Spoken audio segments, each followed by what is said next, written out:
Let's get straight to the point in terms of your expectations for potentially an economic contraction in 2020. What is the data pointing towards? Yes, thank you for your question. So for the time being, the basis on which we worked on with the IMF is we talked about a recession of almost 4%. At this stage, it's very hard to make any prediction. As you know, numbers are evolving every week, I would say, not only for Tunisia, but for the entire world. But for the time being, that's the assumption, and we are working on that. So what steps can you take then to perhaps mitigate the impact? Emergency economic legislation is a possibility. You have the authority, you have the powers from Parliament. Yeah, absolutely. We already took a long list of measures, 23 measures, when it comes to economical measures, fiscal measures, etc. They were announced very early at the beginning of the crisis, and now we are working on a second wave of measures. The total cost of these measures is almost 2% of our GDP, which is compared to the size of our country and the current situation is pretty significant. Wave 2 will be stronger. It will be announced by the president of the government in the upcoming few weeks. And we will continue, of course, assessing the situation and adapting our measures based on the situation.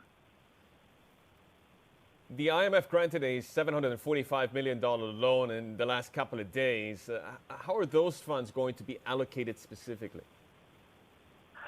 Yeah, it's mainly, of course, to respond to the corona crisis, and and then the first place, of course, is about it's about health, the health system. This is the first one, and of course supporting also other companies and about the social impact. The social impact, the short-term social impact, would be pretty significant, and this is why some of this loan will be directed to the health and to the social places. Minister, are there any ongoing conversations about a potential new IMF deal? And if that is the case, are the terms going to be more lenient? How are those discussions evolving? The discussions are, I would say, very transparent. I'm very happy with the way it's going. We are talking. We are hoping to start as soon as possible a discussion about a new program that would reflect the vision, the strategy of the new government. It will be reflecting it will lead us for 3 or 4 years. So I'm hoping that the new discussion will start as soon as possible. The way the discussion went till now, I'm very confident that the next phase will be very positive with the IMF. Borrowing costs for many sovereigns are at attractive low levels, and we saw some countries in the Middle East and North Africa take advantage of that. Are you in a position to make a move as well in terms of an international bond, Nizar?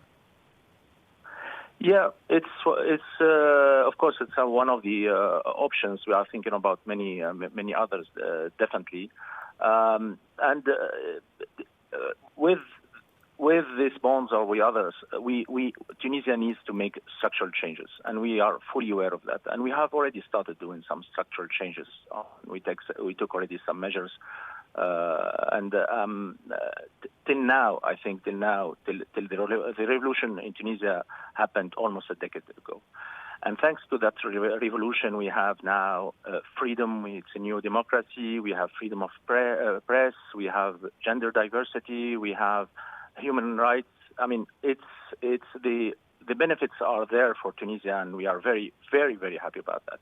But of course, all of this came with a huge cost and economical cost, social cost, and I wouldn't even call it cost. It's an investment for the future, and I think the next decade for Tunisia, despite what's happening with Corona now, the next decade for Tunisia will be the economical growth and the social benefits to it. So that's what we are planning now, and I'm very confident that we will take that path with our partners and the parliament.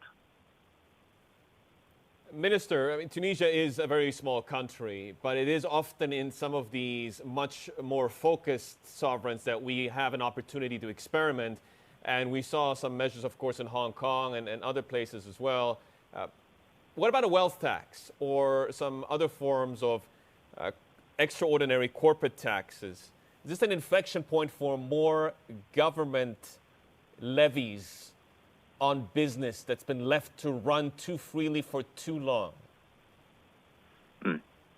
Yeah, I mean, I would address it differently. I think what we need now is really a national program to change the current track, regardless of the levers and the what we will put in that plan. So, and all of this will be announced in a few weeks by the president of the government, as I said earlier. So, with these measures or other measures, I will not, of course, I cannot disclose anything at this stage, but it will be a compelling group of levers and actions that we will activate. I think some of them will be painful. We need to do them and to change the current track.